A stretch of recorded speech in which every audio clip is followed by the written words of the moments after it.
what your choices have been, and what karmic timelines and contracts you have journeyed. The light is calling for the reunification of all aspects of life in this realm now. It is calling for the cleansing of all polarities. It is calling for the rising of all sacred heart centers now. All are being summoned home to the greater light now.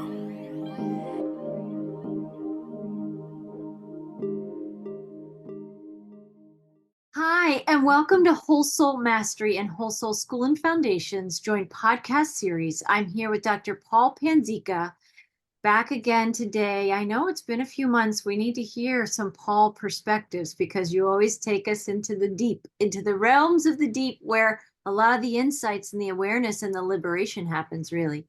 So thank you. Thank you, Paul, for joining me. Yeah. Thank you for having me. Yep, here we are in July 2024. We know it's been a hot summer, at least here in the US, right? And touching other places, but some heat. We're going to talk about some things that you've been writing about, Paul, and things that travel through your muse.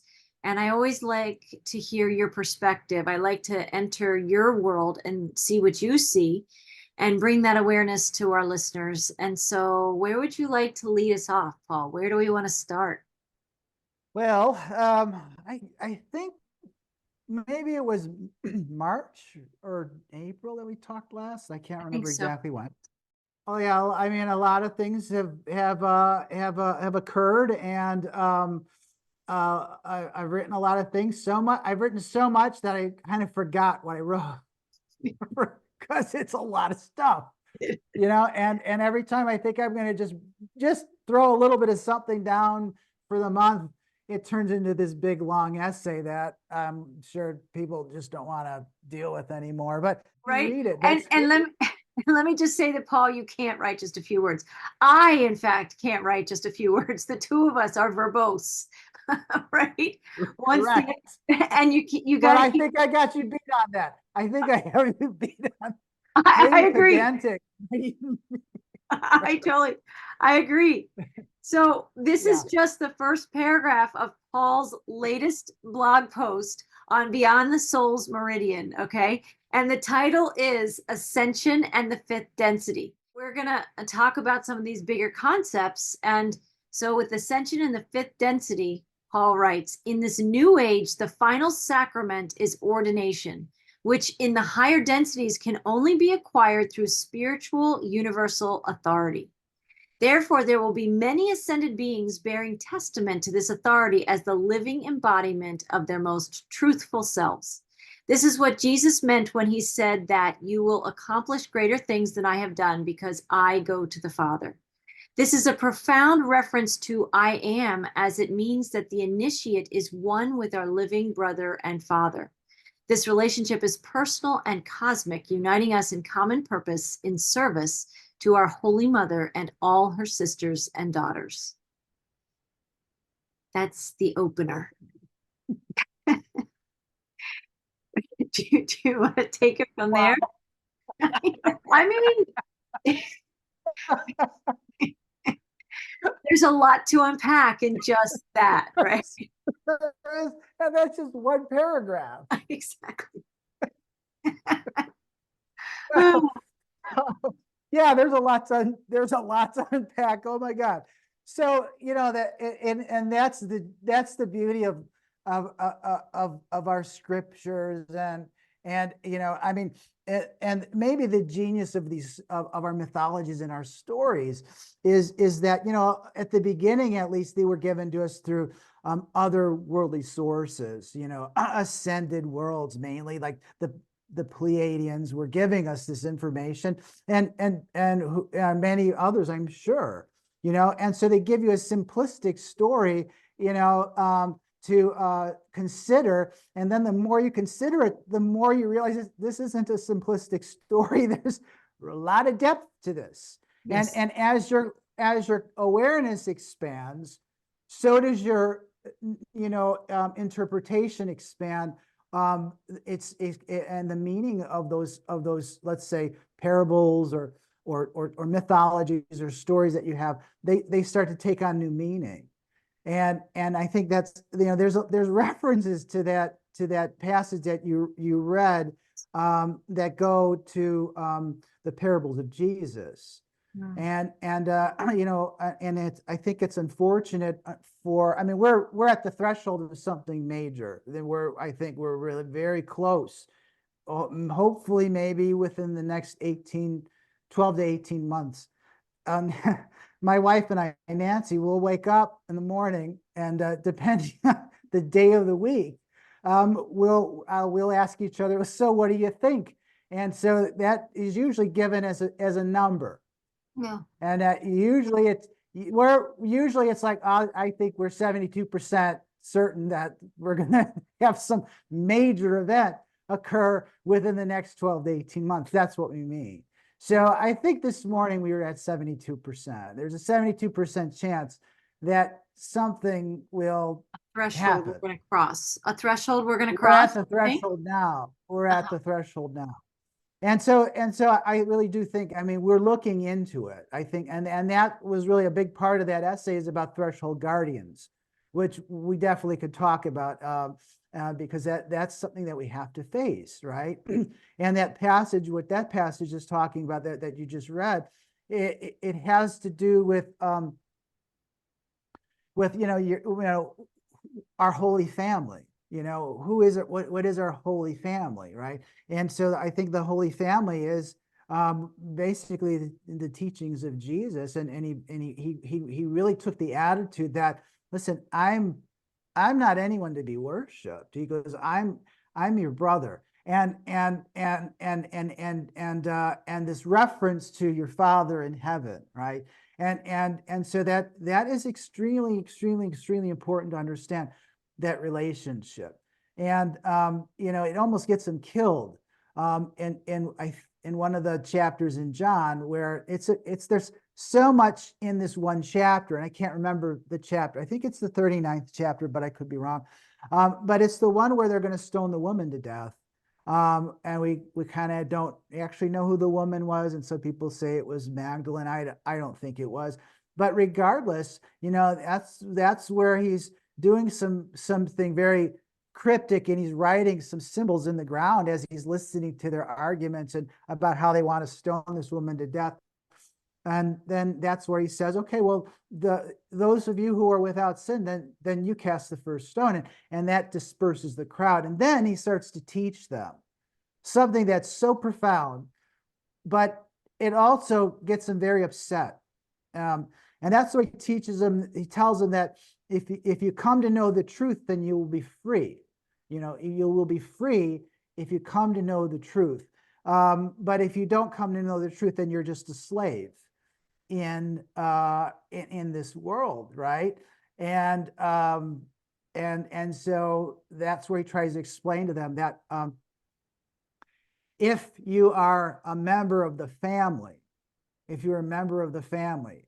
and what family is he talking about? Well, it's kind of like, we think it's just a metaphorical family, but I know he's talking about the cosmic family. He's talking about our brethren. He's talking about the source from where we came. And he's saying that if you're a member of the family, then you will never, ever, ever be a slave. But if you're not a member of the family, then you're a slave. And this got these people really upset, and so they say, well, what are you talking about? They say, well, we're the children of Abraham. We were born free men. And then he said, well, if you're the children of Abraham, then why do you hate me? Because I know if you're the children of Abraham, you would love me, but why do you hate me? And that got him even more upset. And they say, well, we're the children of God. And he says, well, the children of God wouldn't want to kill me, because at this point now they're picking up stones and they're getting ready to kind of like really do some harm to him. And that's where he lays into him, and he says that you're not the children of God, because if you were the children of God, you would love me, you would not hate me. And then if you're the children, he says this, he tells them they're the children of the devil. And he says, your father is basically like is a deceiver, and he's the Lord of all deception. And it really upsets these people. So already then in that passage, he's making a very distinct difference, or he's separating people from one direction and another direction by asking them a very straightforward question, which is, who is your father? That's the question. Who is your father? Who is your father? And what he's trying to tell them is that if your consciousness rises to a certain point, you'll realize that we all come from the same celestial parents that binds us together through love. Because the words that I project, if you were part of the family, you would love me for those words, right?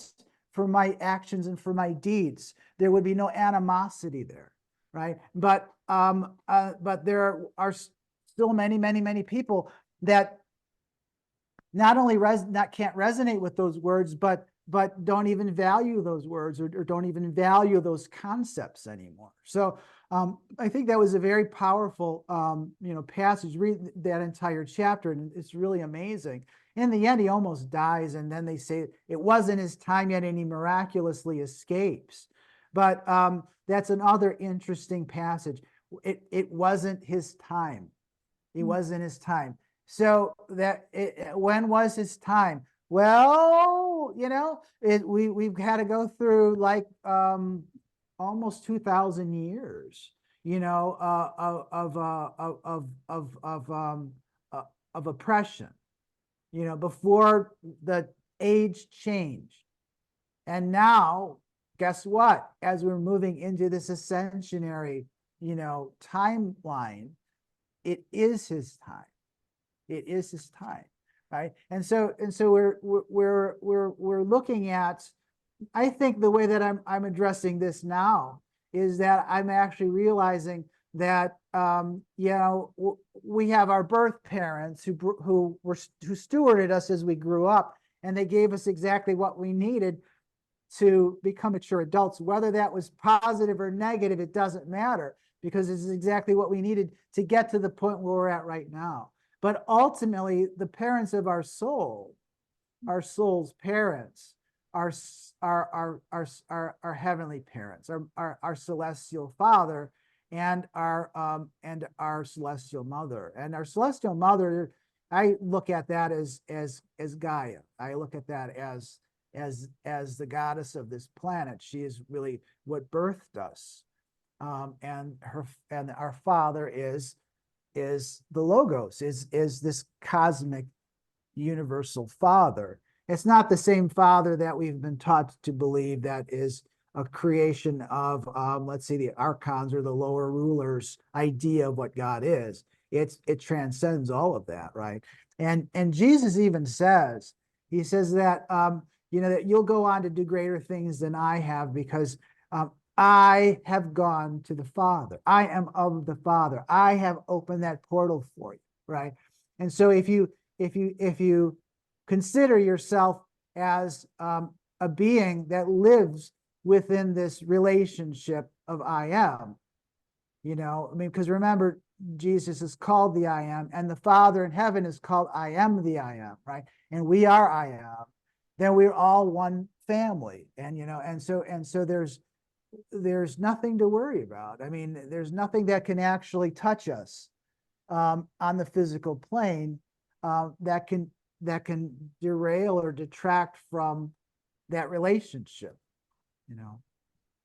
Ah, it's powerful. I mean, it's well, yeah, it is powerful. So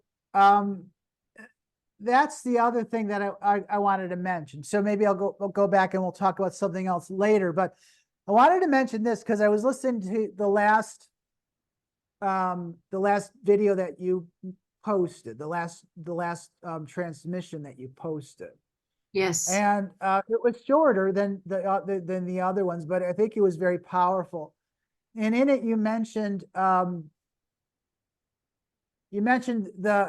energies of the Arcturian blue Frequencies. frequency. And then you also mentioned gnosis, right? You said Arcturian blue frequencies emulate wisdom, gnosis, which is knowledge from within, peace, strength, and the ability to alchemize lower frequencies into higher celestial energies.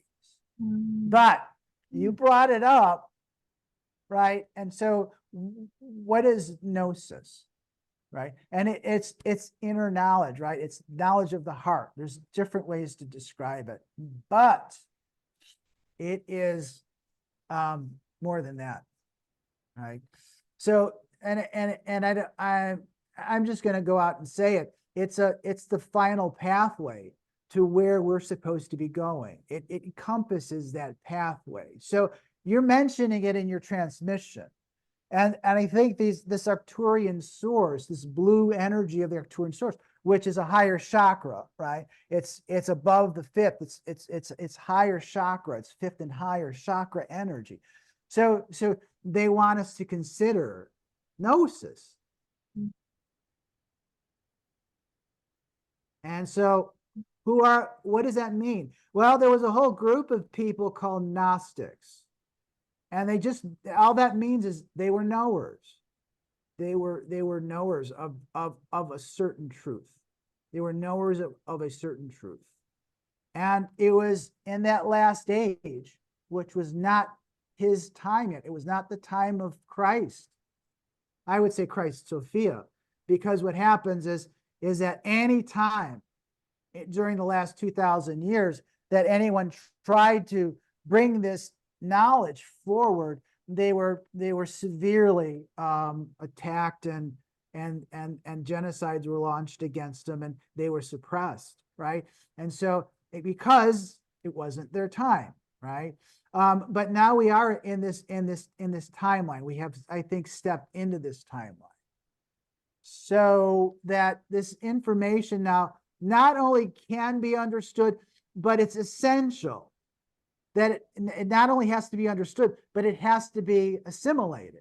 We have to now understand that our religion, our Western religion, was co-opted, and it was usurped shortly after the life of Jesus, when he was trying to teach us these mysteries. And you know what? There was an understanding of mysteries before him too. You know, that could probably go all the way back to the time of Atlantis, and that these were kept alive amongst initiated sources or initiated groups that unfortunately were perverted and corrupted and usurped also, right? So that was really, and that's why Jesus came to this earth, to teach us properly and to demonstrate to us and to lay out the path of how we're supposed to go into this process of ascension. I'm telling you, you look at any of the extraterrestrial sources that are beneficent, that are aligned to the human cause, and the Christ consciousness is front and center in all of it. I mean, it's that important for us to understand. And so what is it that we're supposed to learn from all of this? And it was what the Gnostics had discovered. It wasn't really, they didn't discover it, but they practiced it. And so it has to do with sacraments. Oh my God, sacraments, please, not organized religion again. Don't talk about that. I already know all about the sacraments. And that's a shame, because it turns out that, there's the sacraments. So there's the baptism, there's the christening, there's the Eucharist. If you're looking at this from a Catholic or Orthodox perspective, there is the ordination of priests, and then there's the last rites that are dispensed at your death. 5 sacraments, right? And then there were 2 more sacraments. There were 2 other sacraments. One was called the sacred marriage, or the hieros gamos, or the pneumatic union. There's a bunch of different names for it. And then there was one called redemption.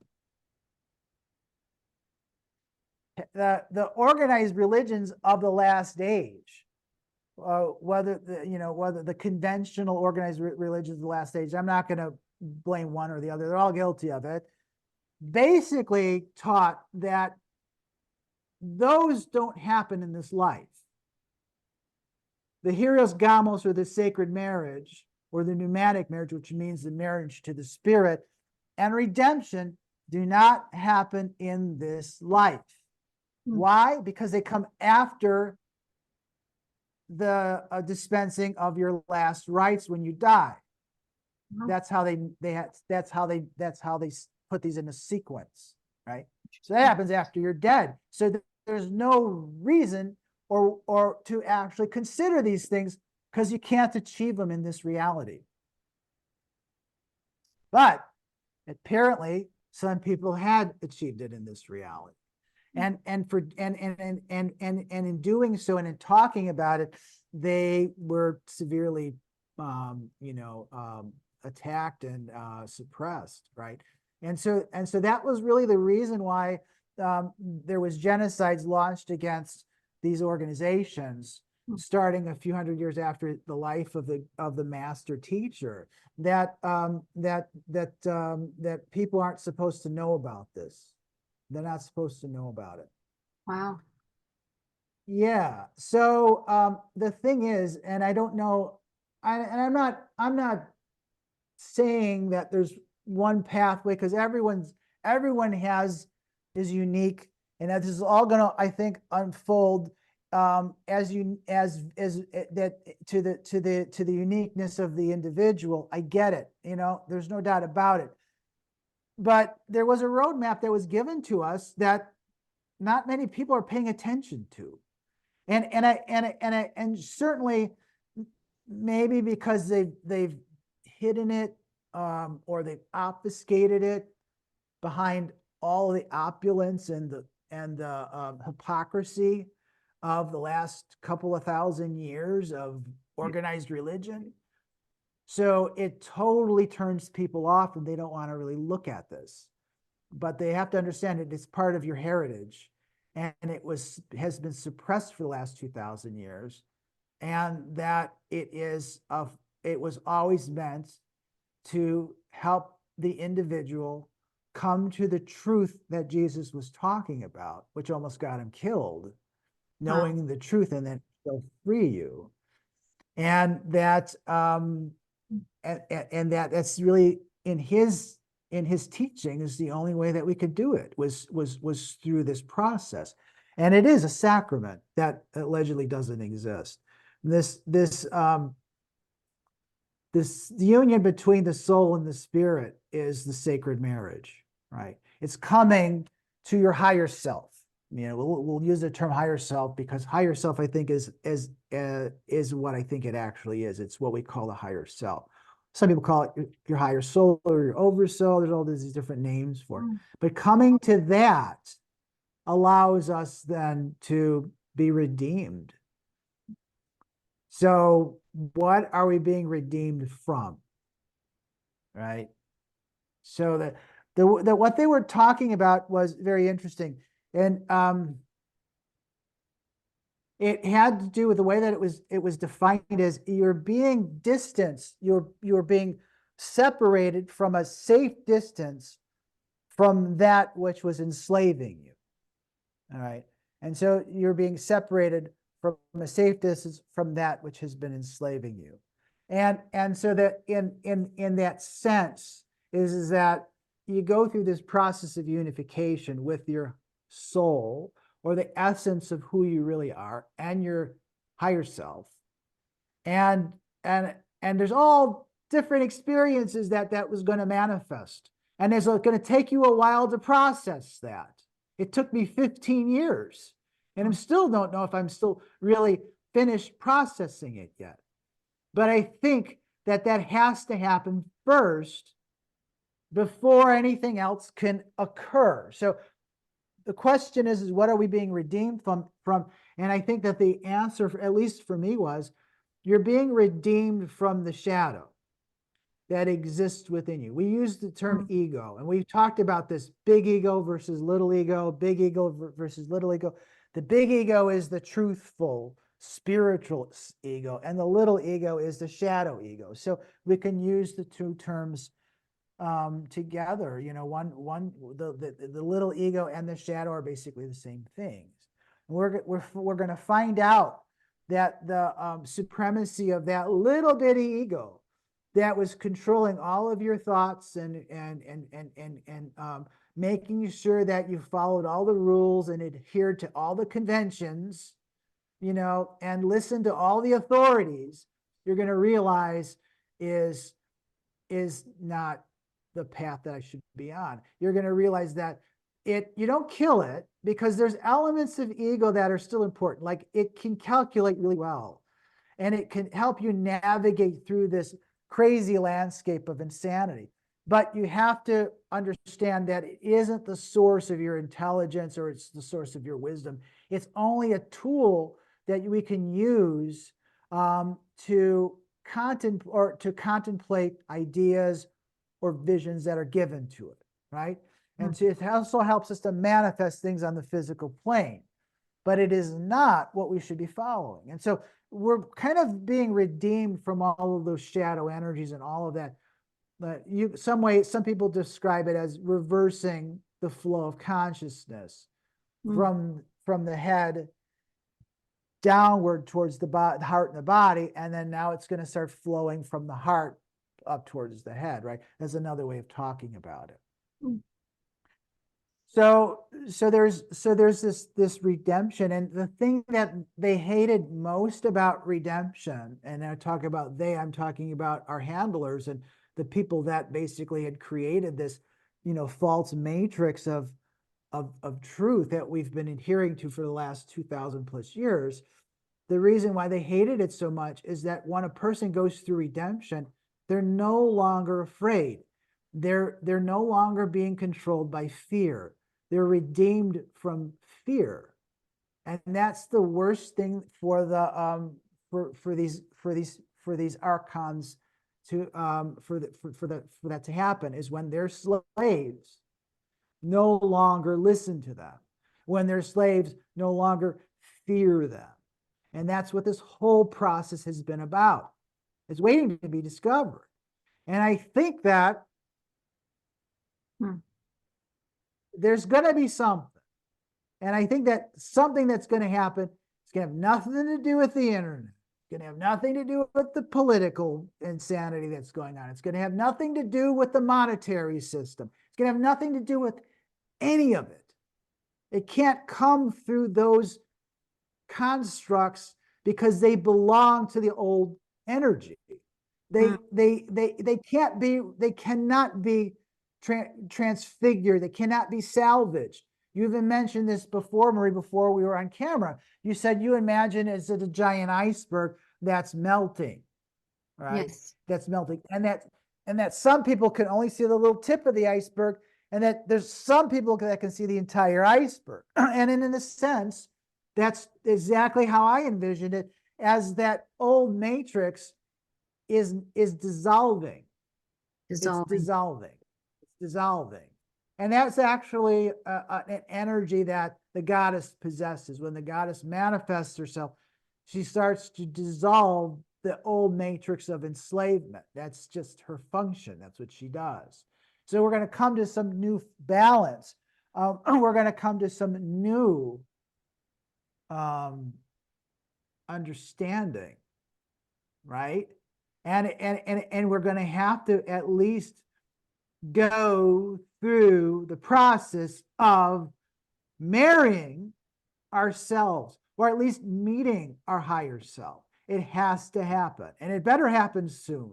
But I'm 72% sure it's going to happen within the next weather. 12 to 18 months.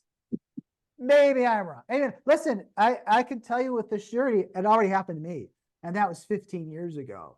And I was at the time very confused as to why am I witnessing this? I mean, I get it and I know what it is, but why are you giving it to me now? Well, and I think the reason is to be able to speak about it when it starts happening to more people.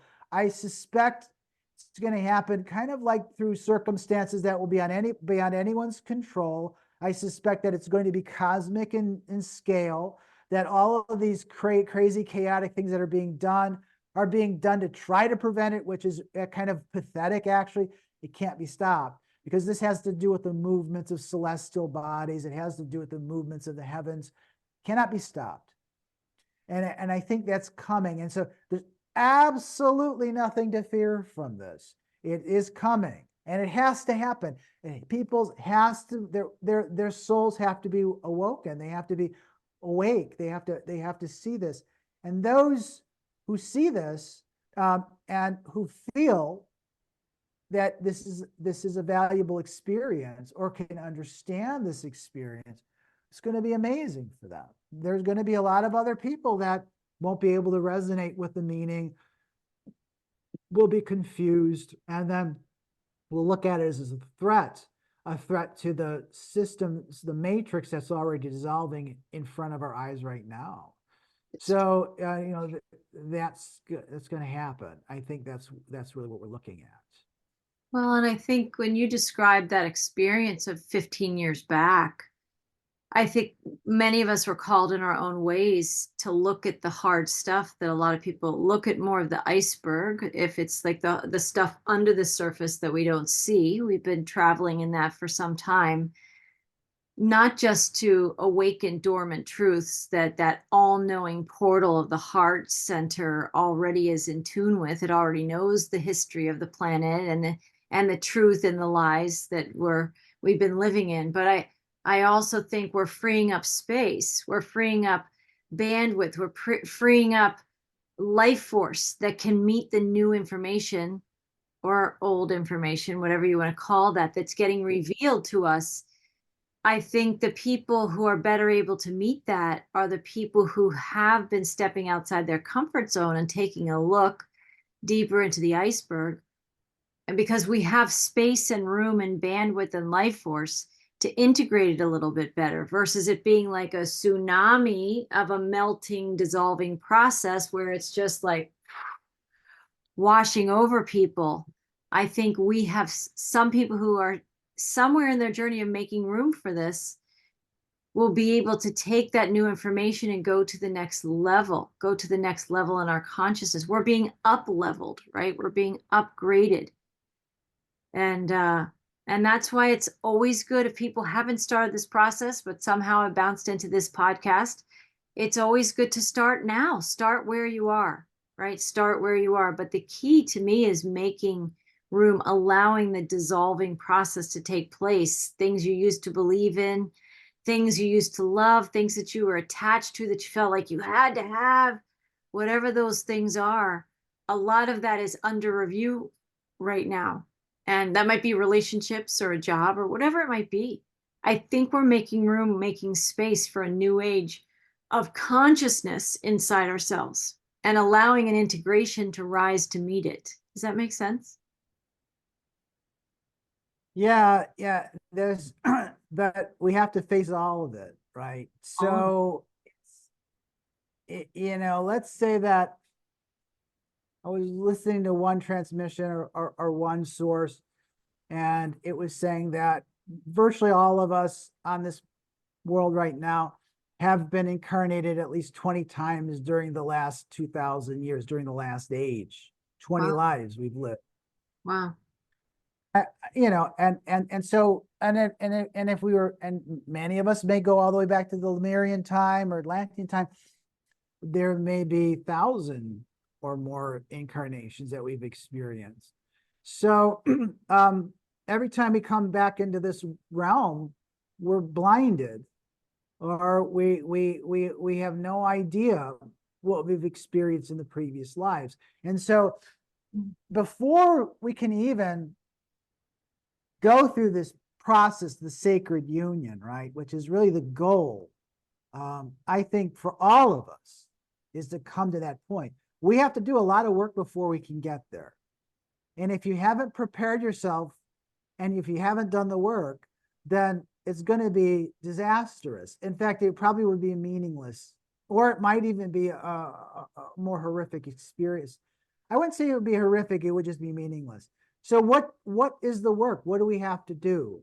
And what we have to do is we have to face it. This has to do with the cycles of living on Earth that we've been imprisoned within. And it has to do with what they call the lunar cycle, which has to do with the movement of the moon. So if you want to look at it from an astrological perspective, there's a lunar month, and we map out these things called the nodes of the moon, right? And so that kind of like moves, and it really is where the moon makes an orbit, and it's kind of like at an angle to the Earth, and it kind of like shifts. And at the axis point where it's shifting on that orbit is where the nodes are, right? And so that's a marking point. Anyway, I don't want to go on all the details of it, but the point is that it's like it tracks our history, which it enslaves us. The moon is considered to be the soul, and so going through these lunar cycles, living in linear time here on the Earth, we've accumulated a history. And the summation of that history is within what they call the south node of the moon. Interesting. And that is what karma is. And so it also in the esoteric schools is known as all that we have been. It's a summation of all that we have been. The question is, do you know all that you have been? Have you faced that truth of all that you have been? So the answer is maybe you have, and the answer is maybe you haven't. It just depends on how self-aware you are. So, and I wrote this in the essay, I said, what's the difference between the exalted and the damned? What's the difference between the exalted soul and the damned soul? Self-awareness. Awareness in all that I have been. Because the whole point of living here on Earth, which actually is an artificial construct, the third density reality that we're forced to live in is a system of incarceration and imprisonment, right? It is a valuable, it's probably the most valuable tool supposedly in the universe that helps us to grow and to learn. Now, why are we here? And that question I can't answer, because some sources will say we're here to learn more about ourselves, right? And we're learn more about our relationships to others and to God and all these other things. And some people are saying, no, you're really a bad soul and you're here for rehabilitation. And then there's other soul groups that say, and many of us came to help those others that were stuck in the karmic cycles and to end all of this misery and pain. I think there's a myriad of reasons why we're here, but that's for you to discover why you're here. No one can tell you why you're here. And the only way that you can understand why you're here is to face the summation of all that you have been, which is your karma. So if you haven't gone through the process of introspection, of meditative and contemplative introspection, if you haven't developed the courage to look at the elements of your astrology or the elements of your soul in a more objective way, then discovering who you were in the past may be devastating to you. It may be so traumatic that it'll just destroy you when you find out who you really were. And I use the example of the story of Oedipus Rex. You know, that's exactly what the story is about. It's a quintessential tragedy, right? Sophocles wrote this story.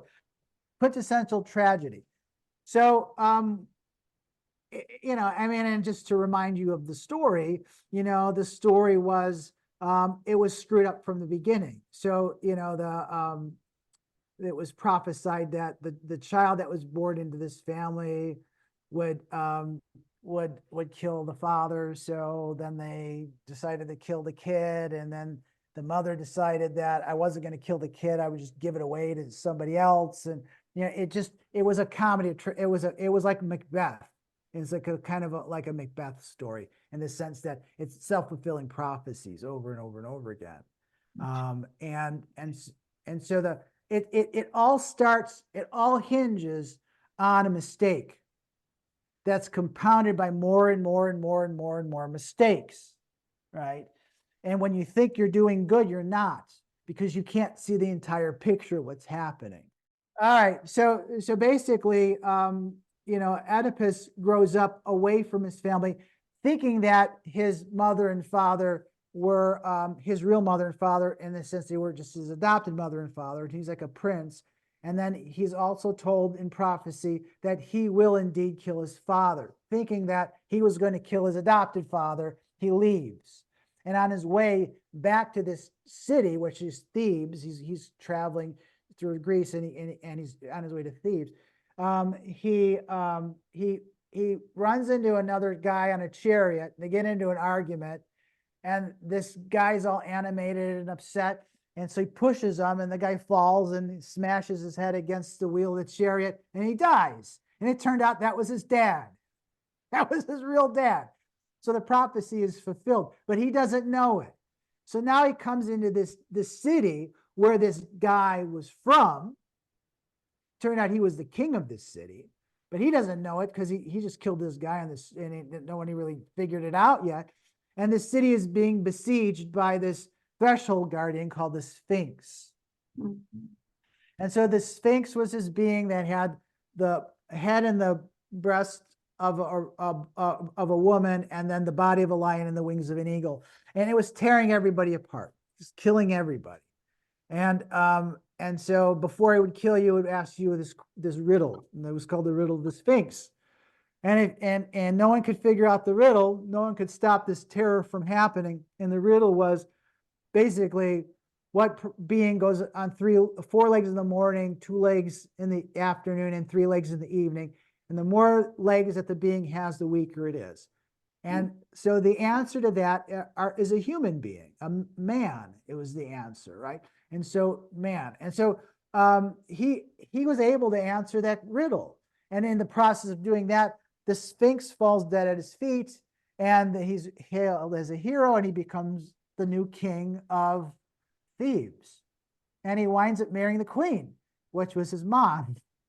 So this just keeps getting worse and worse and worse. Right.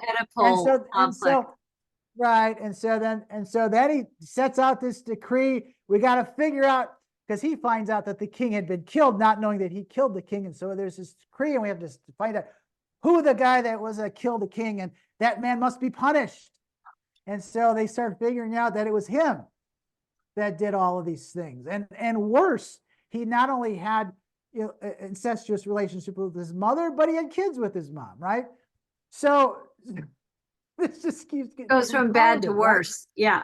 It gets bad to worse. And so the gist of the story is, he finds out, even after he was told by the oracles, don't pursue this, he is focused on finding out the truth. And in finding out the truth, then his wife is beside herself, and she winds up committing suicide. And what does he do? He gouges his eyes out with her hairpins. And that's the end of the story, you know. And so what is the meaning of the story? See, so it really is, it's archetypal in the sense of what may happen when you discover the truth of who you really are. Yes. Oh, you mean to tell me I did that? You mean to tell me this happened to me? You mean to tell me, oh, so you discover the truth of what it is like to live in error. And so that's, and it could be that devastating, right? It could be that devastating.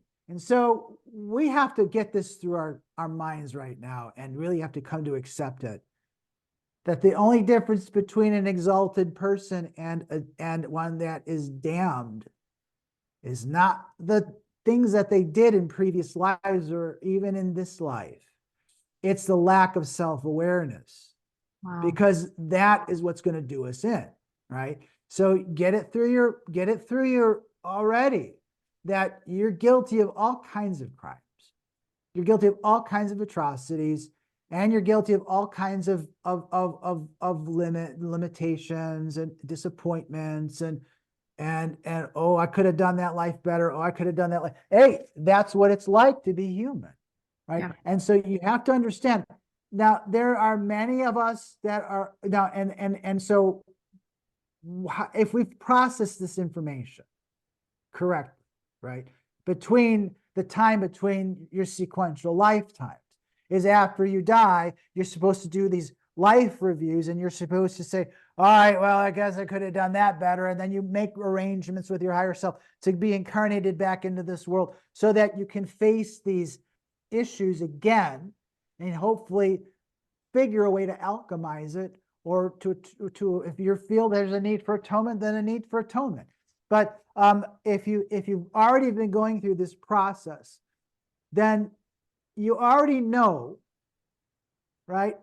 What it feels like to have died in a war, to have been raped, to have been murdered, to have lost your children, to experience natural catastrophes and cataclysms.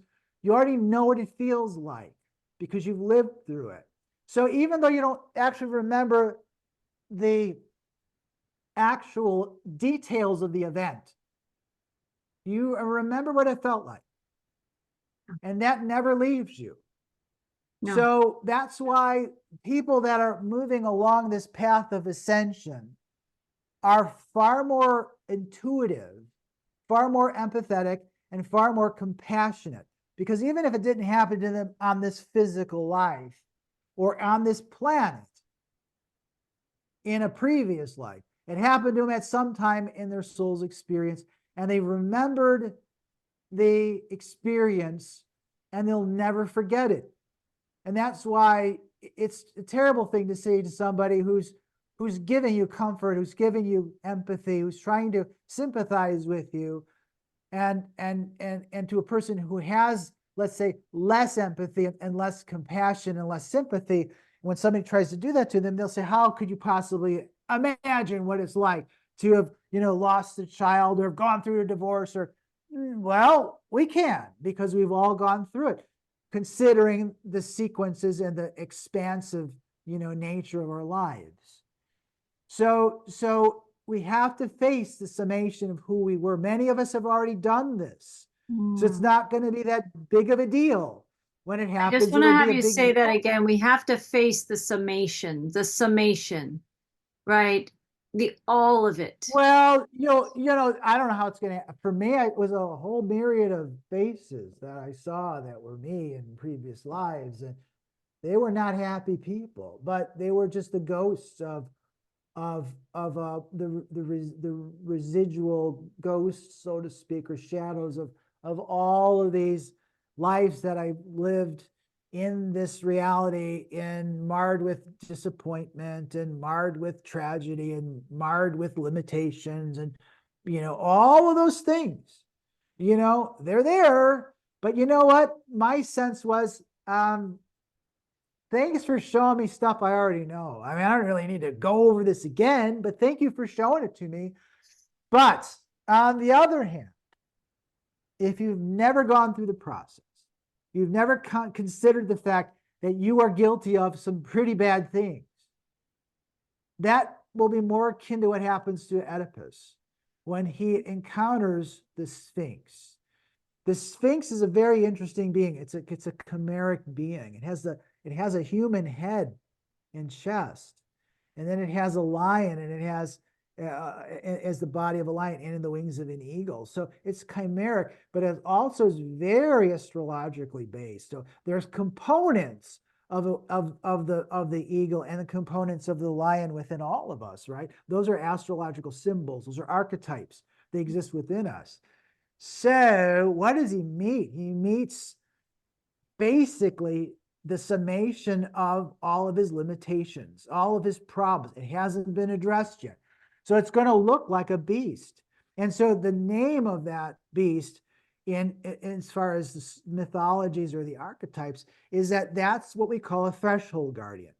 It will not allow you to cross a threshold, a certain point. And that point is between the lower conventional third density reality and into a fourth density reality, where now you start seeing things that are beyond your conditioned, the conditioned matrix, the conditioned mind. You start seeing things because you're starting to expand your awareness to these potentials. What? You mean I could have already existed in a previous life? What was that like? Oh, geez, do I really want to know about this? And so if you've never faced it, all of your fears, and basically this is the fear of the unknown, of who you could have been or what you may have done in other previous lives. Well, let's say that every single transgression that you're guilty of, that you have been involved with, every single error, not the major ones, every single infraction, you already know at a soul's level. Right. You know it because you are connected to a higher self.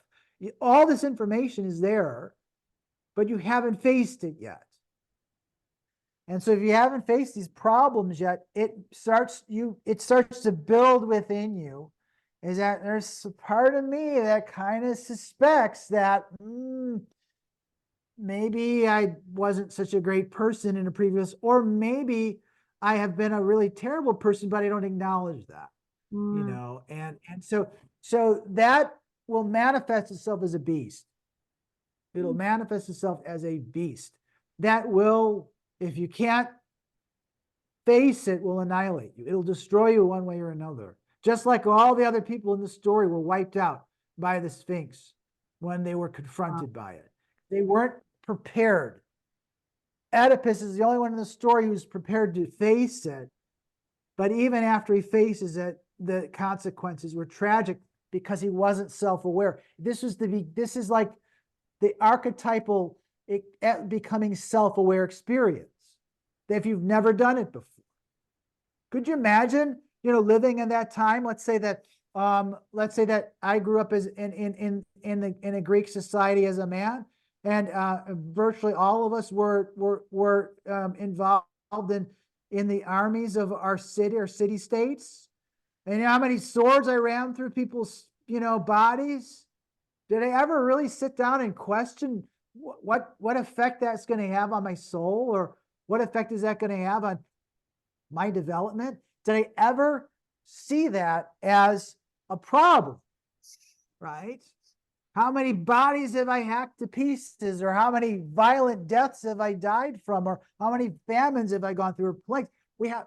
That's what it was like back then. I mean, hopefully by now, the last 2,000 years of the Christian experience, regardless of whether or not you think there's any benefit to it, there was benefit to it, because we were being told, even though it was being co-opted, even though it was being usurped, even though it was being inverted, there was still an element of truth within all of it that they couldn't touch. They couldn't touch it.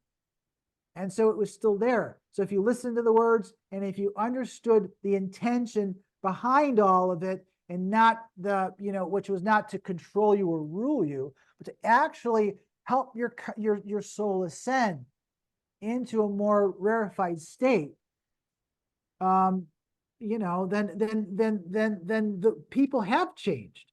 We have changed. We're more genteel than we used to be 2,000 years ago. We were a little bit more rarefied as a group than we were even just 20 or 30 or 40 years ago. I mean, we're going through massive transformation right now. If you just look at movies from the 50s or 60s or the 70s, you go, did we really used to live like that? I mean, we were some pretty dense people just within a few generations ago. Even within just 5 years or 10 years ago, there's been huge changes, right? So we are going through this process of transformation, transfiguration. But in order for us to leave the third density, we have to confront the guardian of the threshold that keeps us from crossing it. And that may be a major barrier to a good percentage of people living on Earth right now. I would say there's a large percentage of people that will get through it. But I will also say that there's probably just as many that aren't going to get through it based on that experience. Yeah. Wow. And it's what's so amazing that you're saying is that threshold guardian, it's specific and unique to each one of us. So what your threshold guardian experience would be, it's not like I could say, okay, Paul, tell me what it was like, for you, maybe fire or anger or rage or whatever is your thing. And somebody else might be starvation or deprivation or feeling like they don't have enough and they're lacking in something. And so we each meet it in our own ways based on the collection of our experiences, right? It's always the same in the sense that it is the summation of all of your fears. All of your fears. Is what it is literally for me. It wasn't really a monster, or it was fear itself that was it manifested in a number of different dreams that culminated in a sense that I was told that the people or the people that rule this world are not of this world, that they're otherworldly, and that the secret that was whispered to me was that they were eating our children. They were consuming our children. They were eating our children. So that to me was about the worst thing I could possibly imagine. But even after I was told that, I'm like, I already knew this. I thought maybe it was metaphorically, but I now realize that it was more than just metaphorically. It was actually literally and metaphorically. This is they're feeding off of our young. They're feeding off of our children, and they're doing this, in any way virtually possible. So that it is that, and so you're going to have to face the fear, and you're going to overcome that fear, and then you're going to have to, you're going to have to get over it, and you're going to have to go through this process of, if you can, overcome the limitations through this fear. You're going to finally, at some point, come to meet the essence of, let's say you're a fractal of something greater. Yes. You're a fractal of your higher self, right? So in my experience, I was a large piece of that higher self, let's say. But I think that's the experience that's coming. It's not facing the threshold guardian as much as it is coming to what we would basically call the sacred marriage. I mean, the Western Bible is all about that. If you read the New Testament, it's always about this sacred marriage. It's always about the coming together of union of soul to spirit. And that's what this whole thing was about, in preparing us for this experience of preparing for it. And that's where it says that, many people will witness this. Everyone's going to witness it. Everyone's going to be a witness to this experience. Yes. So many are called forth to have this experience, but fewer will be chosen, right, to go through this process. And so if you do, go through this process and you do become, to a certain degree, I think for virtually all of us, or most of us, it's going to be overwhelming just to realize that I was being lied to this whole time. And you mean to tell me that there's something far greater than me, that is the source of all of my love, and that in union with it, I'm as powerful as God? What? You can't live like that in this third density reality. It won't allow, you can't do that. It is by convention. Because remember, I think I'd mentioned this. The third density reality is not a real place. It's an artificial construct. It doesn't really exist. It's not natural. So it was created artificially so that we can have this experience. And so we have this concept of linear time and the concept of death through this experience, and then rebirth through this experience. But there's no God in this place. There's no spirit in this place. It's an artificial construct, right? And so you're going to come to the realization that there's something greater than this reality. I mean, I kind of have the feeling now, living in this world, that even if I go someplace, I'm going, well, I'm going to another part of the jail cell that I haven't seen yet, but it's still a jail cell. It's still, okay, great. There's an amusement park here, and there's a cathedral over here, and there's a pastor over here, and then there's a restaurant over here. It's the same crap. I mean, aren't you getting sick of it? It's like, let's do something different.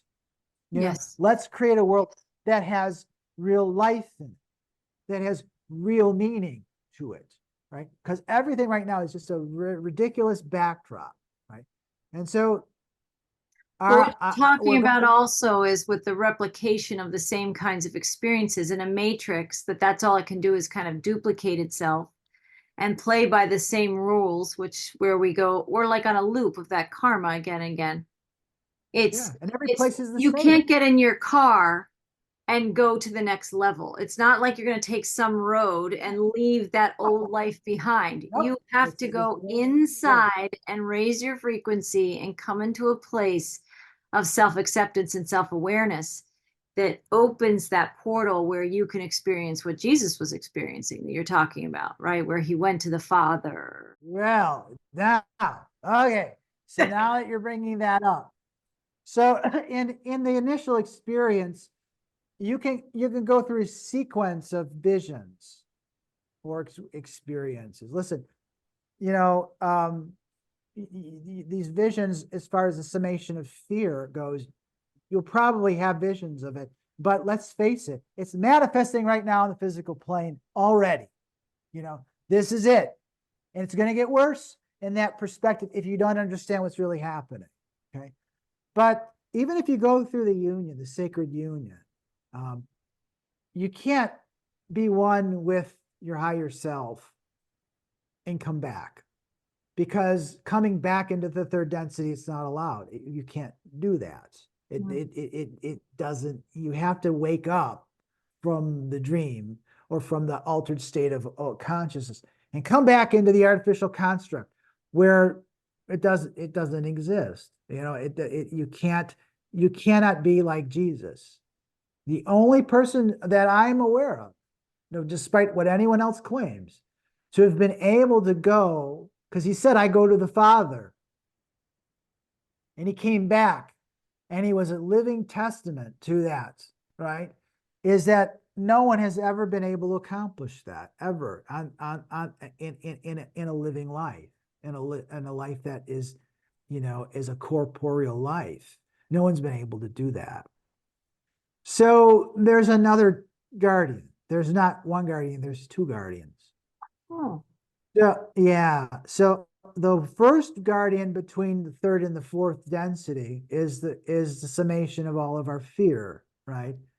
And it's called the lesser guardian of the threshold. And it may present as a beastly being. It may not, but you definitely have to face the summation of all your fears and all that you have been. That's your karma.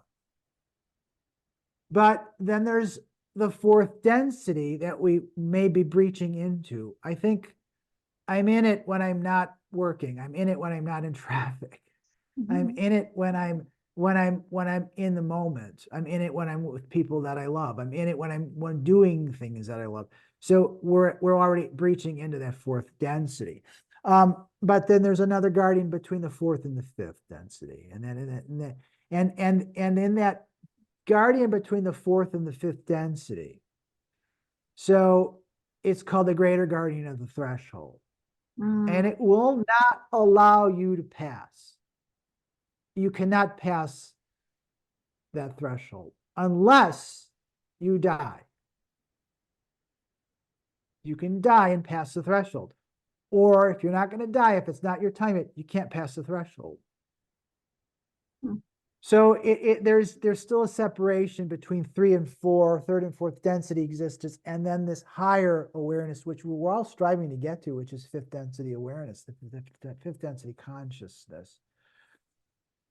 In the mythologies, in our own mythologies, there was something called thrice great, thrice great. So all the heroes of our mythologies became thrice great.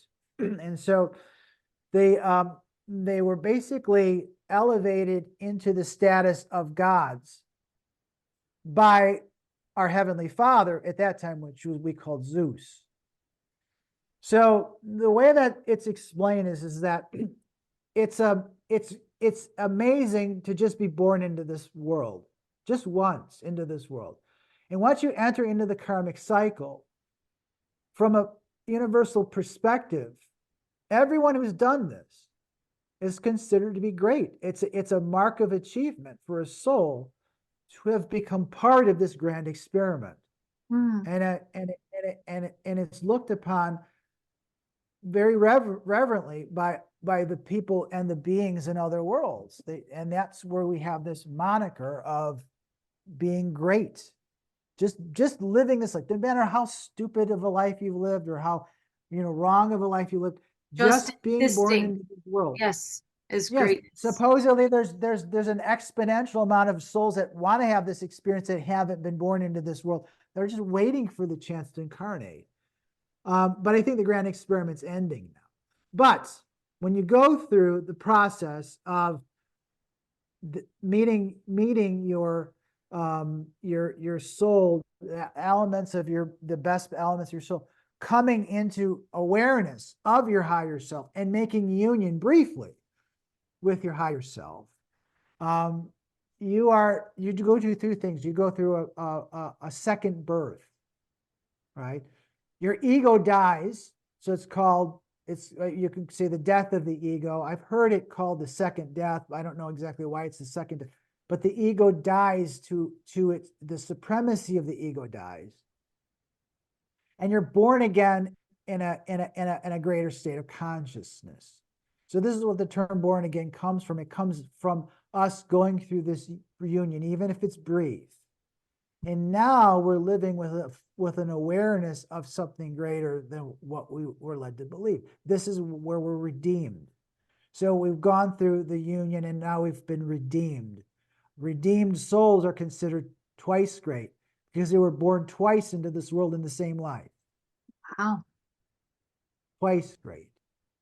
It's great. But then there was this concept of thrice great. So in thrice great, in the previous ages, in the age of the Aries, which was before the age of Pisces, if you did something really magnificent, and you lived a selfless life, and you were virtuous, and you were an inspiration to all of your fellow beings, then the gods would reward you because they loved you so much that they would place you up in the heavens, and that's why we call those celestial realms or those constellations, why we name them after those beings, because they're in the heavens and their presence is constantly influencing us in positive ways.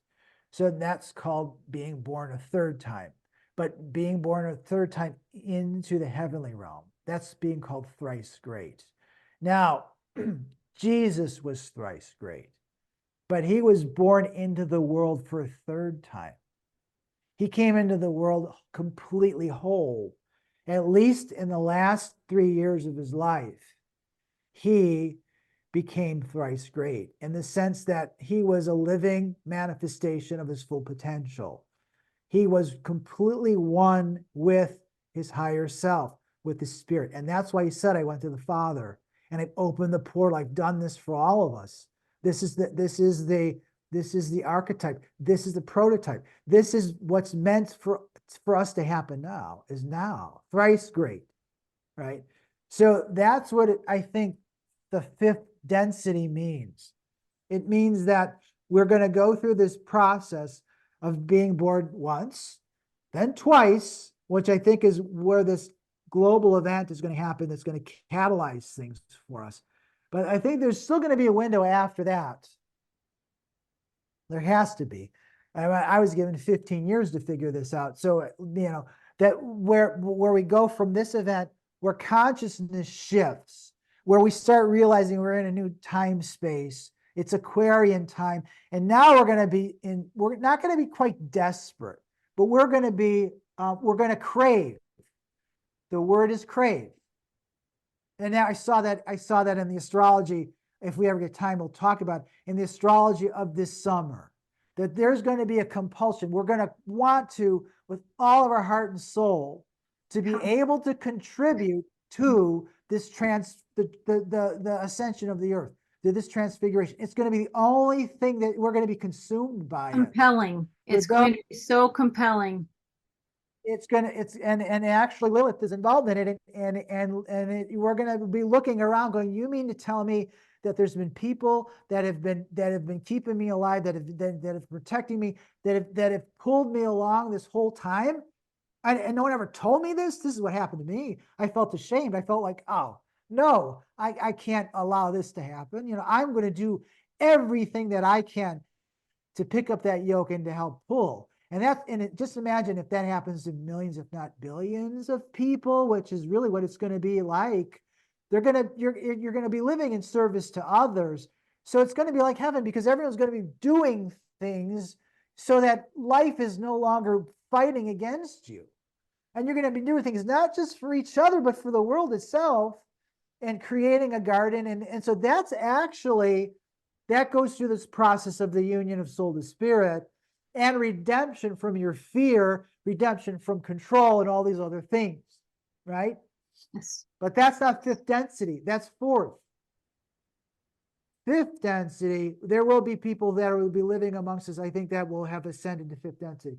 That will be thrice great. They won't be put up into the heavens, and they won't be a living example that lives next to us every step that we take in the embodiment of Christ, Sophia, right? It won't be quite like that.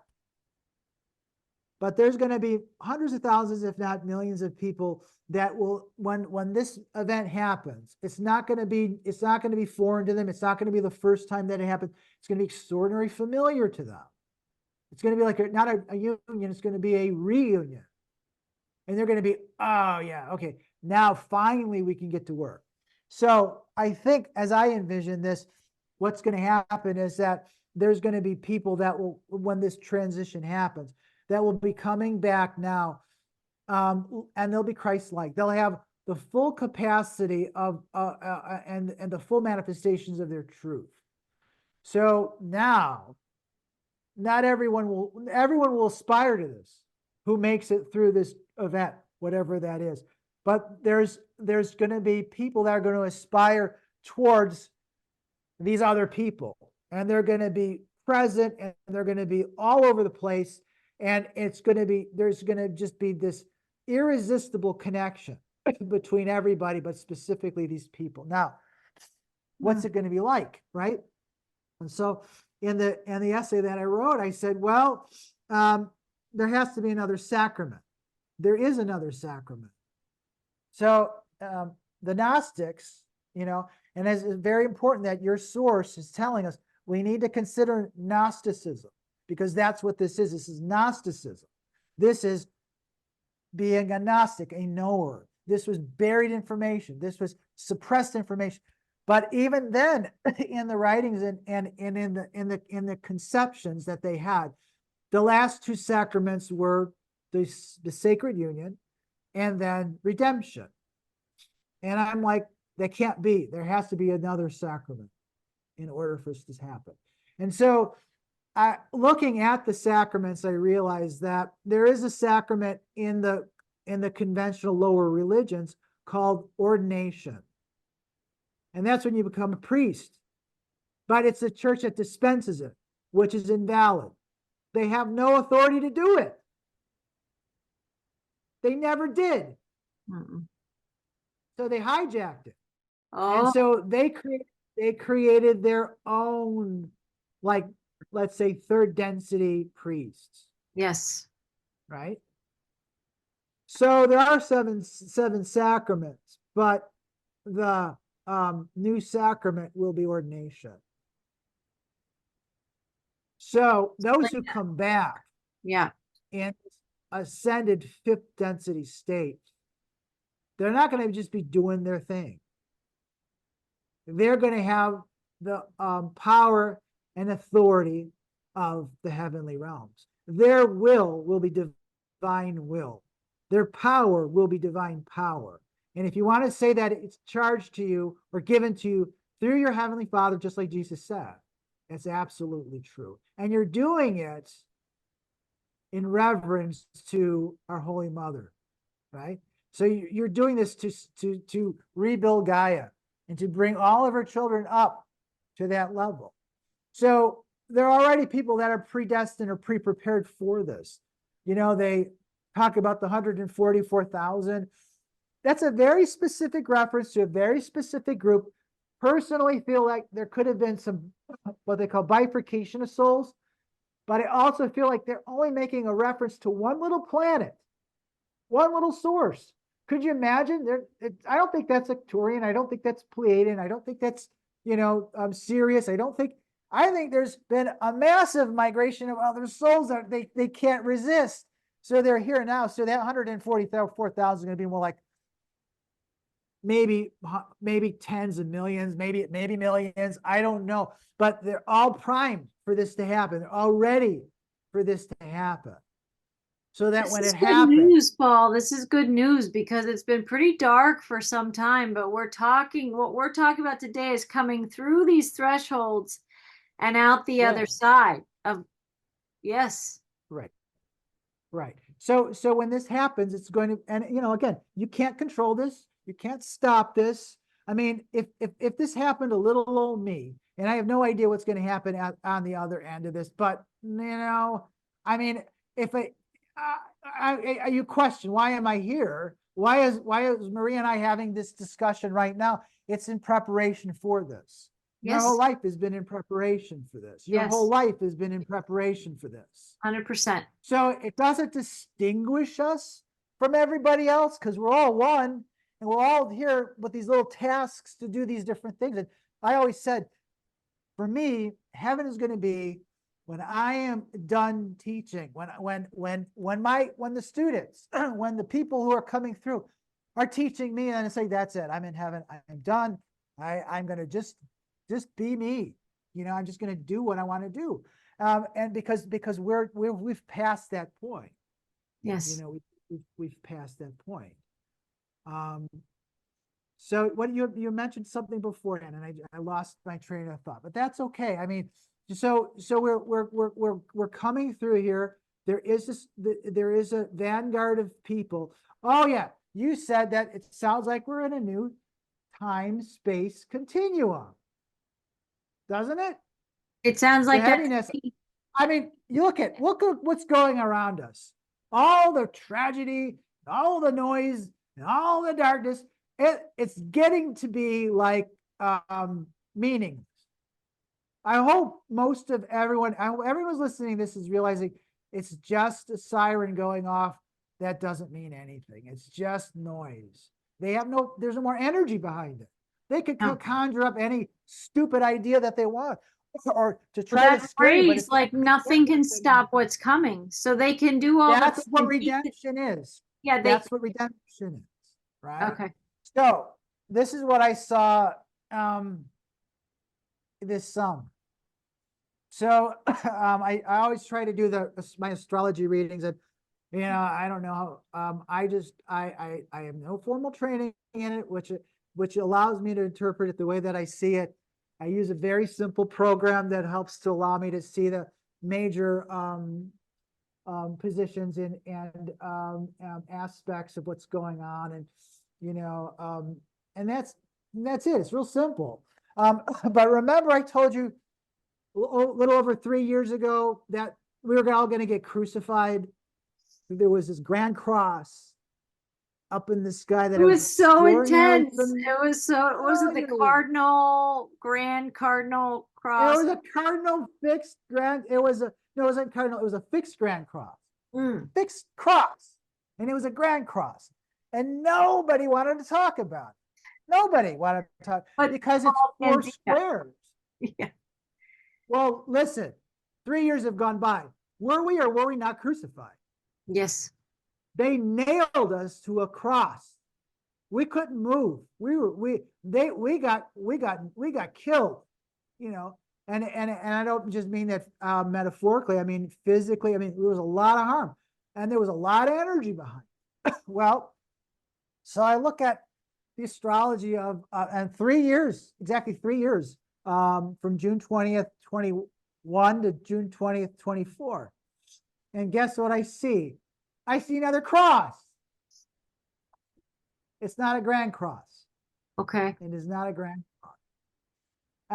And a cross meaning there's crosshairs there. So a grand cross is like this, 290 degrees, you know, I mean 490 degrees, forming the squared cross. And it was fixed, and it was terrible. It was awful. Nothing was going to stop that from coming. Right. And it lasted for 3 years. So we went from a square, you know, a grand cross. All of a sudden, we see this. It's not a square, it's a rectangle. We went from this, two oppositions squared to themselves. Now we saw this. Not exactly the same. There's still two oppositions there, and they're major oppositions. But we went from a square to what they call the mystical rectangle. Oh, wow. Yeah, or a spiritual rectangle. It's very significant. No one talked about it either, and I keep going. Is anyone out there paying attention?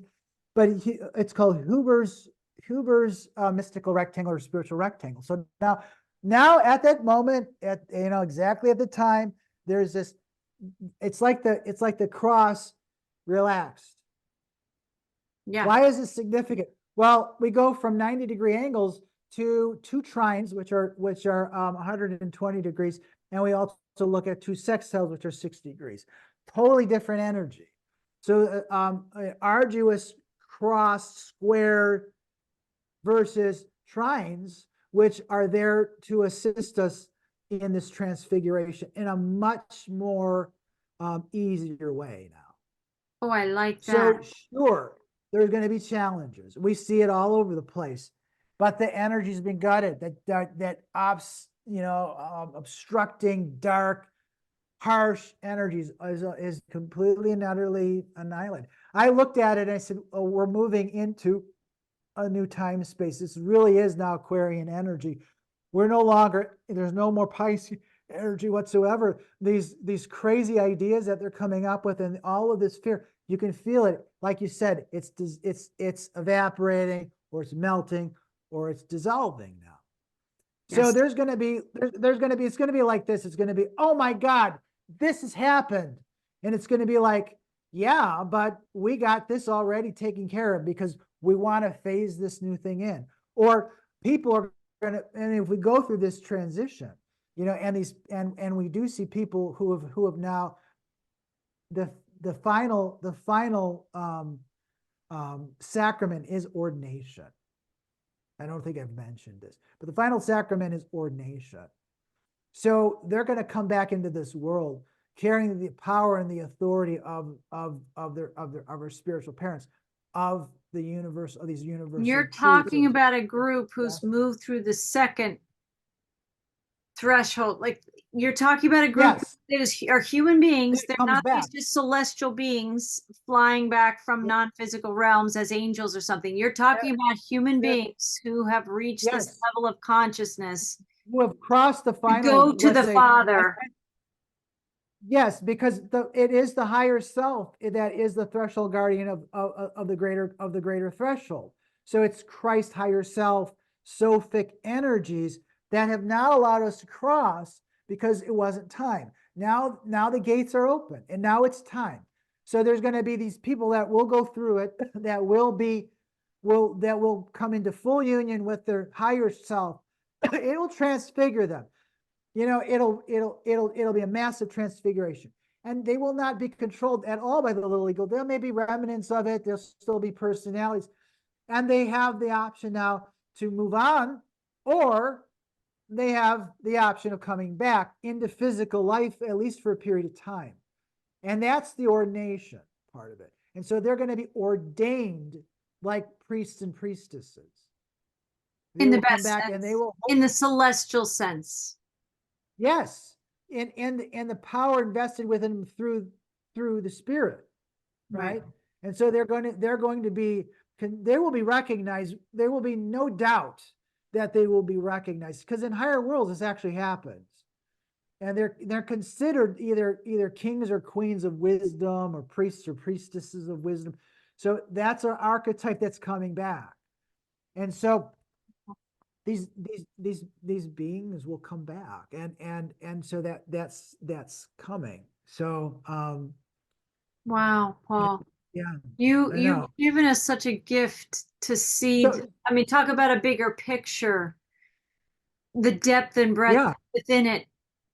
But within your yeah. descriptions, I think people can see this playing out and feel that squared cross that was so rigid and tense, and nothing was going to stop it. Relax.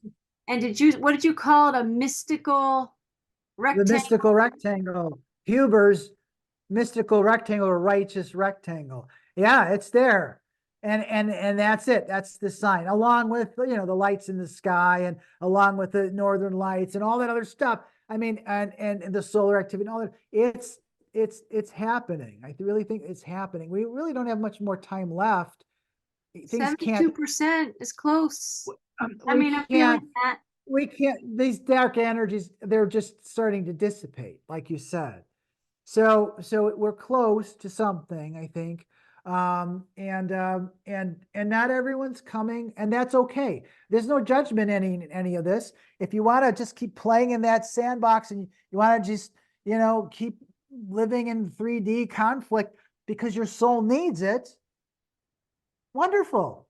It's just not going to happen here anymore. It's not destined to happen here anymore. No. Gaia is ascended.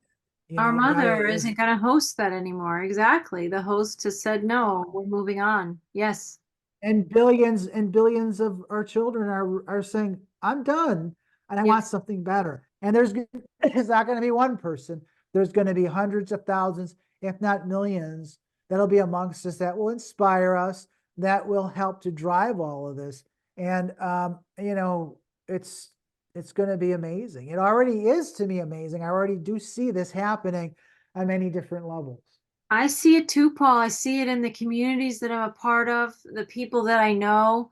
There's this turning also that I can really feel that's so palpable, of people coming together to collaborate, that it's the most important thing. Even if it's something to do with business or whatever, that what matters most is that we're working together. And I've watched that start to collapse in certain communities. Any lingering talk about that sum of all fears or whatever, of like the arduous nature of having to do it on our own in separation consciousness, that we have to keep plogging, we're not doing that anymore. We're turning to each other. We're each bringing our gifts and talents. And it opens this pathway that was not open to the single person or individual. It's this collective collaboration, cooperation that is opening portals with a greater ease, right? There's something really I think, no, yeah. I think the turning is the right, is the turning. perfect term. Turning. And to me, it's like, it's when we stop looking at all of the chaos and all the deception and all the lies, and basically all of the falseness of this matrix, which is a false world, and turning towards the light, turning towards the higher self, coming into knowing that. And Yes. then and in doing that, knowing ourselves and realizing our interconnectedness with each other, and realizing that this is the only way that we can possibly move forward. It's the only way that we can live. And after whatever these events are going to be, that's all the people that are going to be left, are people that understand this, that live within that light, that live within that truth, that live within that energy, all of the people that will be left, and I'm hoping there'll be billions of us, that will come to recognize that we are part of a larger spiritual family. But I think Jesus was making some interesting references to that. It's not just in a metaphorical state or in a spiritual state, like one that we can't understand. There's going to be all kinds of other worlds that are going to be involved in this. And they're just waiting for us to finally turn around and face the truth, because they're just waiting for us to not just give consent, but to embrace them in this reality moving forward. Because we're going to find that a lot of us are from those worlds, right? Right. That's why I feel so familiar. It's going to be easier to take that turn because we're going to remember. Yeah. We remember. Right. Yeah. Right. And imagine meeting a long lost, sibling you haven't seen, almost your whole life. It's going to be magnified. It's going to be way more intense than that. And there, it's just going to be amazing, right? It is going to be So amazing. we got all of those, yeah, we have all of those things that I think it's, I'm just, again, the question is, when will it happen? 72% sure. Dude. We'll Well, see it. We'll see it. We'll see it before the end of 2025.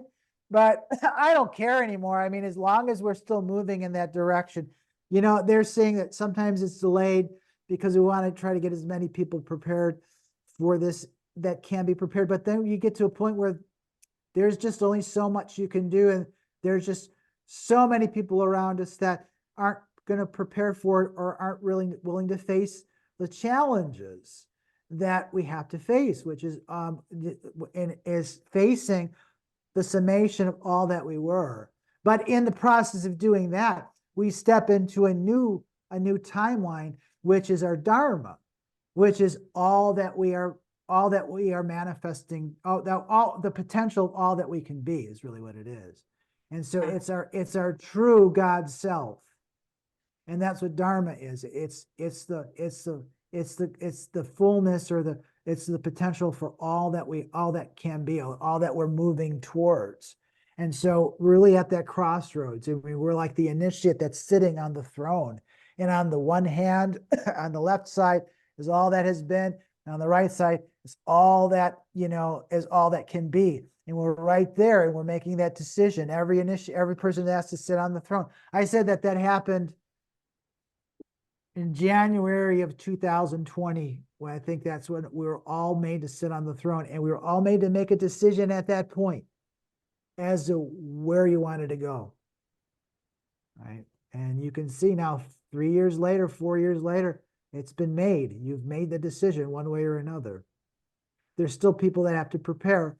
And I think that even after the event or events happen, there's still going to be that time where we're going to have to be at time where we're all going to try to, the goal, I think, is for the entire world to ascend. And maybe that'll take decades. Maybe it'll even take longer. Maybe it'll take a century. I don't know. But I think we'll move very quickly towards that. If an idiot like me could figure it out in 15 years, I think most people are going to be ready for it, especially when there's all of these, people to inspire us, all of these positive, things that we'll be moving towards that we can contribute to as a community. It's going to be amazing. And I think it's going to be joyful creation, joyful creation. You can't help but to want to be a part of it. Yes. You're going to be proud of who you are. You're going to be proud of your community. You're going to be proud of your world. And I don't know if pride is a sin or not. I don't think it is. It is. It's an amazing thing when you're sharing this outpouring of love with everybody else. It's going to give us great satisfaction to be able to do those things. Yes, it's so good, Paul. And to be talking this way, because I know we've had many podcasts, certainly 3 years ago, where we saw that fixed cross and the dark forecast that was kind of projecting out that was going to be tough and rough. And I love how you said today that so much of what's still playing out right now in the illusion, but to a lot of people it appears real, is just noise. It's a great way to sort of contain what could otherwise be chaotic. If people could learn to hear whatever's going on, almost like back in the day with the Peanuts and the teacher, you just hear wah wah wah wah. There's There's just a lot of wah, wah, there's wah, a wah lot of going wah wah on. going on. And if we Yeah. can put a kind of a container on that and say that that's not what's real, right? And that it is just noise. We're the creators, and there are going to be more and more of us turning to that light. And you know what's like with anything? If enough people are turning and looking at something that's really good, people are going to say, why would I be turning and giving my full attention to that noise when this glorious light show is going on over here? Right? It's going to be Right. so beautiful in the best way, that like being captivated by God's design and creation. I think there's going to be many more projects that people are going to want, like willingly bring their energy and give that energy to those projects or manifestations or whatever that is. And the what loses is the illusion. And that was in a recent message that I've done a video on that came through, that you lose. There's the word lose in illusion. You lose in the illusion. You win in creation, right? And we're flipping out of losing, all the centuries of losing in the illusion, because that's what we're all coming out of, to win in creation individually, but really as a collective, as more and more soul groups coming together. It feels glorious. And I love that you're feeling it, seeing it in the astrology. And we're both in our own ways turning towards it. And I see more people that I know, at least, facing that summation of all fears, because we're all going through it, that we're still being squeezed on that front, because right, we're in that process. And people have heard me share that in some of my recent videos, Paul. I don't know if you would have seen that, but just for me, if you said it was fear itself, right? Maybe that's what it is for all of us, whatever we most fear, but the core energy is fear itself. For me, it's just an old trigger of childhood, and it's a story. And but public speaking in certain ways can trigger this feeling in me from lifetimes of having been crucified for speaking the truth to the masses in a world that you had to lose in the illusion. And usually it was, for me, probably losing my life. And it came up as a child this lifetime in certain circumstances to squeeze that soul memory. And now, after having collapsed that and worked through that on so many levels of my being, but there's a remnant in the summation of all of my fears. There's a remnant frequency in the right circumstances that I'll be squeezed, where all of a sudden I'll freeze and I can't find my words right now. And I don't think that's the truth of me. It's just some old aspect of me that's coming up. And I think that may be presenting itself for other people. We might be thinking, I thought I worked through that. I thought I cleared that already.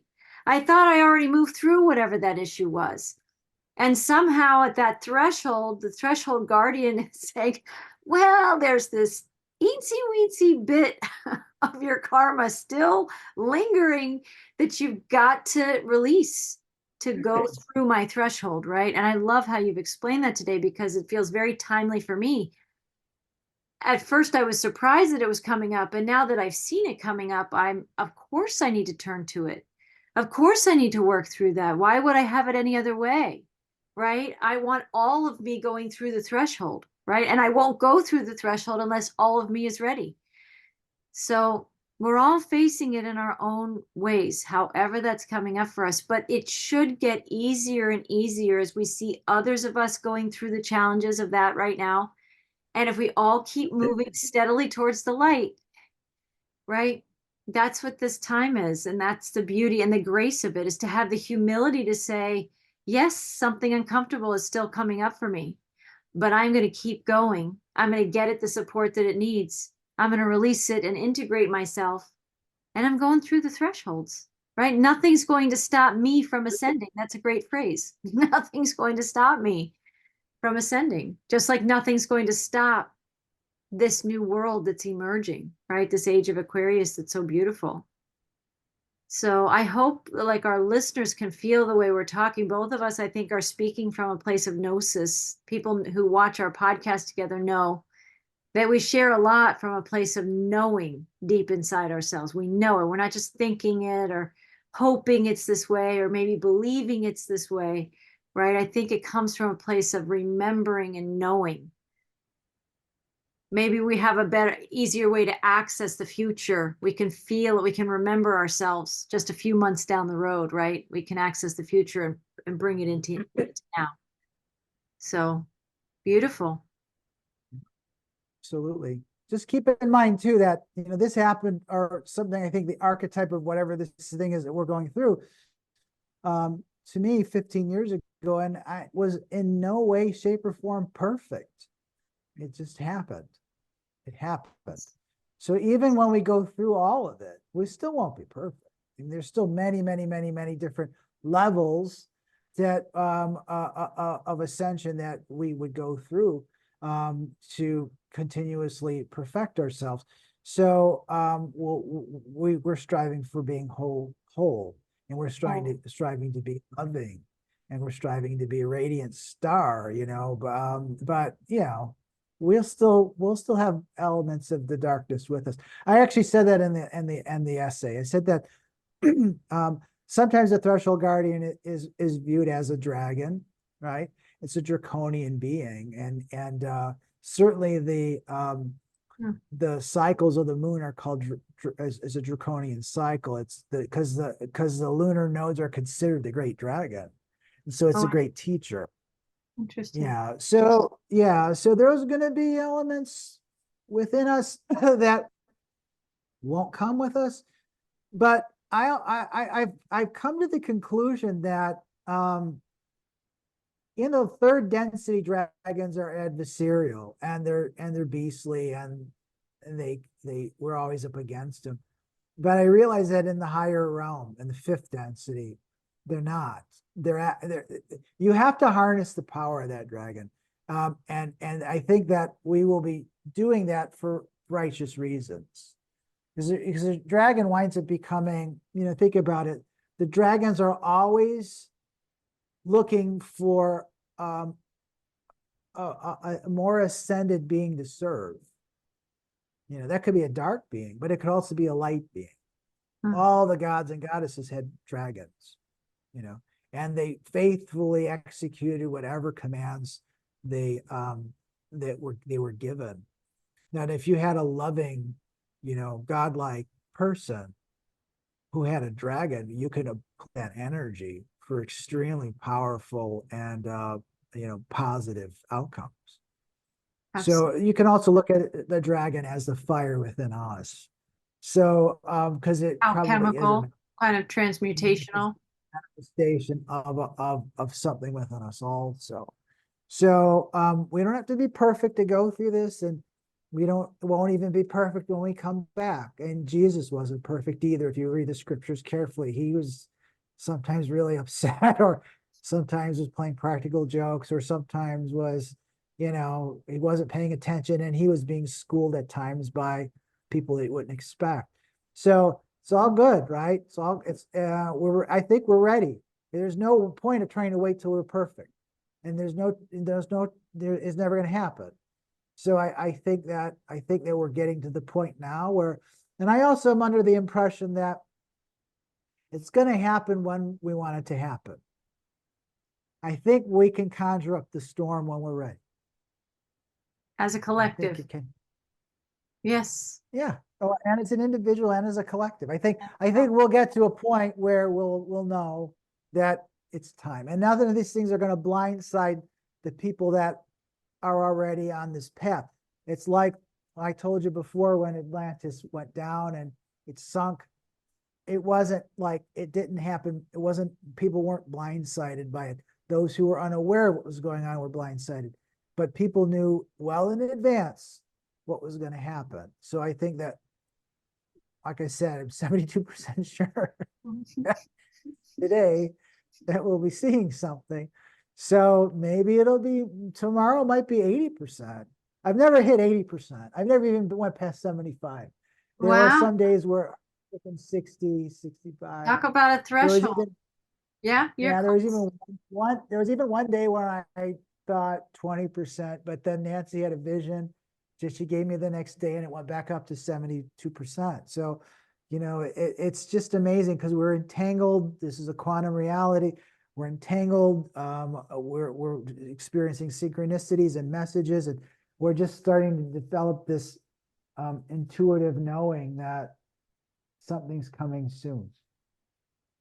I like that. Soon. I just want to say two things for anybody that's watching The Chosen. I haven't seen season 4 yet, but I know the first few seasons. The word soon is said so many times in the script writing. And I think that's also, I think, there's shows and stories of our time that I think are reflecting what a humanity is going through, right? It resonates with a large group of people.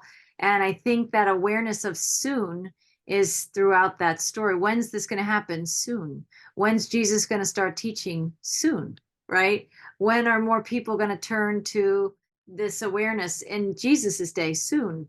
So I think we're in this time of soon now, and seeing real changes, real shifts taking place. And for people who've been looking for the signs and wonders of that, I think it is changing where we can actually see and differentiate, not everybody, but a lot of people, the noise from the truth of what's really emerging, that it's far better. It's going to be far better than people imagine. And I was also going to say, isn't 2024 the year of the dragon? Isn't it the year of the dragon in like Chinese astrology, maybe something? I I think should it's know in this.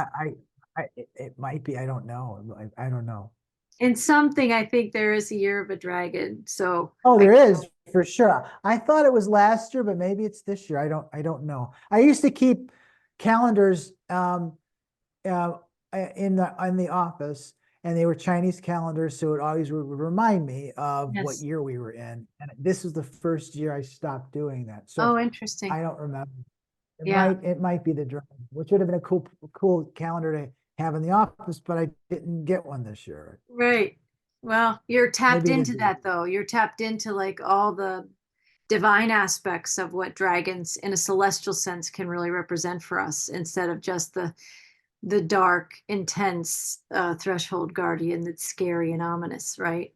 Again, in a usurped creation, that's how it would be depicted. The greatness of what the dragon can offer to us would be the sum of all of our fears that we have to meet, right? So we're coming through that. So, well, thank you. It is always a pleasure, Paul, to have you in these podcast series. It does go out to Whole Soul Mastery and Whole Soul School and Foundation. And I think that the timing of that is also very important. So maybe we can do this again sooner rather than later, because I think we're just going to continue to see change. And you're just such a beautiful messenger of the changes humanity's living through. So thank you. Thank you for being with me today, Paul. Thank you for having me. Yeah. Yeah. And thank you. Thank you to all of our listeners who stay with us through the end. I know a lot of people over the years really have enjoyed the podcast with Dr. Panzica and I. And we look forward to gathering again soon as we ride the waves of 2024, come through this summer here in the Northern Hemisphere, at least, and enter this time of which Paul is talking about, 72%. Maybe we'll be at that 80 or 85% by then. We'll see. We'll see. But thank you, everyone. We'll see you soon. Blessings.